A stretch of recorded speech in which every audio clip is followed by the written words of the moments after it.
Saudaraku, telah terjadi kecelakaan lalu lintas laga camping antara mobil Avanza milik UGP Takengon Aceh Tengah dengan L300 pick-up di Cot Panglima Biren pada Minggu 30 April 2023. Kejadian naas itu terjadi sekitar pukul 11.32 waktu Indonesia Barat, tepatnya di kilometer 20 Cot Panglima, Kabupaten Biren. Diketahui, mobil Avanza putih itu adalah milik kampus Universitas Gajah Putih Takengon yang dikemudi oleh Wakil Rektor 2 Patriandi Nuswantoro.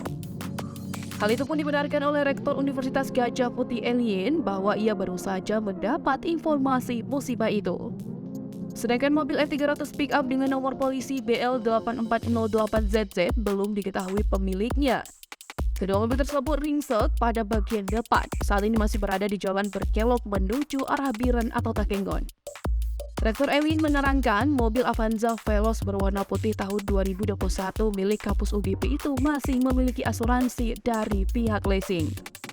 Dari Aceh Tengah, Romadani, Tribun Gayo.